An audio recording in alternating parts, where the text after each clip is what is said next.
ఇది స్వీట్ షాప్‌లో కొన్న మామిడి తాండ్ర రూ. 100కి 150 గ్రాములొచ్చింది. ఇదే మనం ఇంట్లో తయారు చేస్తే ఎంత ఖర్చయితుందో చూద్దాం రండి. కేజీ మామిడి పళ్ళు రూ. 100. మామిడి పళ్ళని ముక్కలుగా కట్ చేసుకొని మిక్సీ జార్‌లోకి వేసి, అరకప్పు చక్కెర రూ. 10 వేసి మిక్సీ పట్టేసుకోవాలి. ఈ మామిడి పండు గుజ్జుని ఒక కడాయిలోకి వేసుకొని స్టవ్ మీద పెట్టి మామిడి పండు గుజ్జు బాగా ఉడికి గ్లాసీ టెక్స్చర్ వస్తుంది. అలాగే కొద్దిగా కలర్ కూడా చేంజ్ అవుతుంది.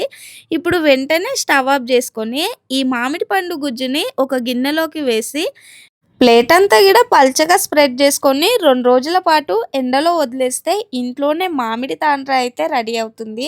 ఈ మామిడి తాండ్రాన్ని ముక్కలుగా కట్ చేసుకొని తినేయడమే. మార్కెట్లో కొన్న మామిడి తాండ్ర రూ. 100కి 150 గ్రాములు వస్తే, ఇదే మామిడి తాండ్రాని మనం ఇంట్లో తయారు చేస్తే రూ. 110కు 350 గ్రాములు వచ్చింది.